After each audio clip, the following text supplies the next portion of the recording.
Hi, hello, வணக்கம். Welcome to வண்ணங்கள் 100. நம்ம சேனலை பார்த்துக்கிட்டு இருக்கிற அனைத்து நண்பர்களுக்கும் அன்பு வணக்கங்கள். உங்க ஆதரவை நீங்க எங்களுக்கு தரணும்னு நினைச்சா மறக்காம நம்ம சேனலுக்கு சப்ஸ்கிரைப் பண்ணுங்க. கூடவே பக்கத்துல இருக்கிற பெல் பட்டனையும் கிளிக் பண்ணிக்கோங்க.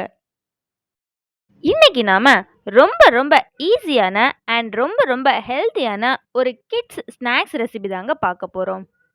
இப்போ இந்த ஸ்நாக்ஸ் எப்படி செய்யறதுன்னு பார்க்கலாம். ஒரு காய்ந்த மிக்ஸி ஜார் எடுத்துக்கோங்க. அதுல 1/2 கப் சர்க்கரை சேர்த்துக்கோங்க. உங்களுக்கு வெள்ளை சர்க்கரை வேணும்னா நீங்க வெள்ளை சர்க்கரை கூட சேர்த்துக்கலாம். கூடவே 2 ஏலக்காய் சேர்த்துக்கோங்க. ரெண்டையும் சேர்த்து இப்ப நல்லா பவுடர் பண்ணி எடுக்கலாம். இப்போ நாம இது கூட சேர்த்துக்கிறதுக்காக வாழைப்பழம் எடுத்துக்கலாங்க. வாழைப்பழம் நல்லா பழுத்ததா இருக்கணுங்க. அப்பதான் ரொம்பவே நல்லா இருக்கும். பெரிய வாழைப்பழம்னா 2 எடுத்துக்கோங்க. சின்னதுன்னா 4 வாழைப்பழம் எடுத்துக்கோங்க. நீங்க எந்த வாழைப்பழம் வேணாலும் சேர்த்துக்கலாம். வாழைப்பழத்தை நீங்க மசிச்சு எடுக்கணும்னா மசிச்சு எடுத்துக்கலாம். அப்படி இல்லாட்டி நாம இப்போ பொடி பண்ணி வச்சிருக்கக்கூடிய சர்க்கரை கூட சேர்த்து இந்த வாழைப்பழத்தை நல்லா அரைச்சி எடுத்துக்கலாம். இப்போ நாம பழத்தை நல்லா அரைச்சி எடுத்தாச்சுங்க. இனி வாசனைக்காக 1/4 கப் அளவுக்கு தேங்காயை வறுத்து எடுத்துக்கலாம். உங்ககிட்ட டெசிகேட்டட் கோகோனட் இருந்ததுன்னா நீங்க அதை கூட சேர்த்துக்கலாம். இல்ல தேங்காவே வேண்டான்னு நினைச்சீங்கன்னா இதை நீங்க ஸ்கிப் பண்ணிக்கலாம்.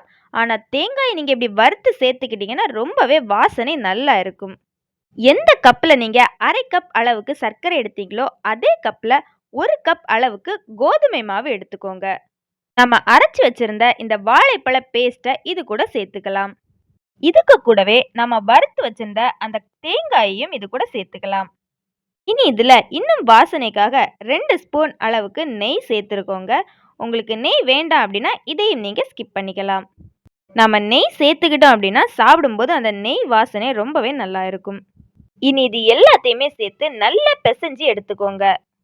நம்ம மாவை பிசைஞ்சு எடுக்கிறதுக்கு ஸ்டார்ட் பண்ணும்போதே தண்ணி ஊற்றி பிசைஞ்சிடக்கூடாதுங்க. தண்ணி ஊற்றி பிசைஞ்சோம் அப்படின்னா நமக்கு அளவு தெரியாமல் போயிடும். அப்புறம் ஸ்நாக்ஸ் ஒழுங்காக வராது. அதனால முதல்ல நாம் இந்த வாழைப்பழ பேஸ்ட்டை வச்சு கொஞ்சம் முடிஞ்ச அளவுக்கு நல்லா பிசைஞ்சு எடுத்துக்கலாம். அதுக்கப்புறமா தேவைக்கு ஏற்றாப்புல கொஞ்சமாக தண்ணீர் சேர்த்து பிசைஞ்சு எடுத்துக்கோங்க. எங்களுக்கு எந்த கப்பில் மாவு எடுத்தோமோ அதே கப்பில் 1/4 கப் அளவுக்கு தண்ணீர் தேவைப்பட்டுங்க. தண்ணீரோட அளவு பார்த்தீங்கன்னா நீங்கள் எடுத்திருக்கக்கூடிய வாழைப்பழத்தை பொறுத்து மாறுபடும். இப்போ நம்ம மாவை இந்த பதத்துக்கு பிசைஞ்சு எடுத்துக்கலாங்க. அதாவது மாவு ரொம்ப கட்டியாகவும் இருக்கக்கூடாது, ரொம்ப தண்ணியாகவும் இருக்கக்கூடாது. நம்ம கையில் எடுத்து எண்ணெயில் போடக்கூடிய அளவுக்கு இருக்கணும். இனி இதை நாம் எடுத்து எண்ணெயில் போட்டு பொரிச்சு எடுத்துடலாங்க. இந்த ஸ்நாக்ஸ் செய்கிறதுக்கு எண்ணெய் அதிக அளவில் தேவைப்படாது. கொஞ்சமாக எண்ணெய் இருந்தாலே போதும். ஒரு பக்கத்துக்கு நல்ல பபிள்ஸ் எல்லாம் அடங்கினதுக்கு அப்புறமா நம்ம மறுபக்கத்துக்கும் திருப்பி போட்டு வேக வச்சு எடுத்துக்கலாம்.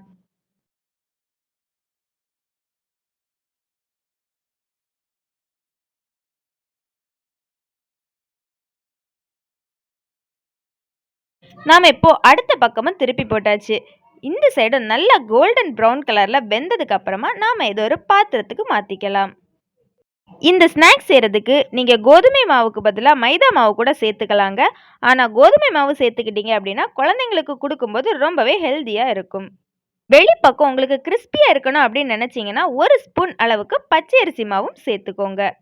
உங்கள் வீட்லேயும் குழந்தைங்க இருந்தாங்க அப்படின்னா நீங்கள் கண்டிப்பாக அவங்களுக்கு இந்த ஸ்நாக்ஸை செஞ்சு கொடுக்கலாம். குழந்தைங்களுக்கு பல்லு முளைச்சி அவங்க சாப்பாட்டு பொருளெல்லாம் கடிச்சு சாப்பிட ஆரம்பிக்கக்கூடிய பருவத்திலேயே இந்த ஸ்நாக்ஸ் நீங்கள் அவங்களுக்கு கொடுக்கலாம்.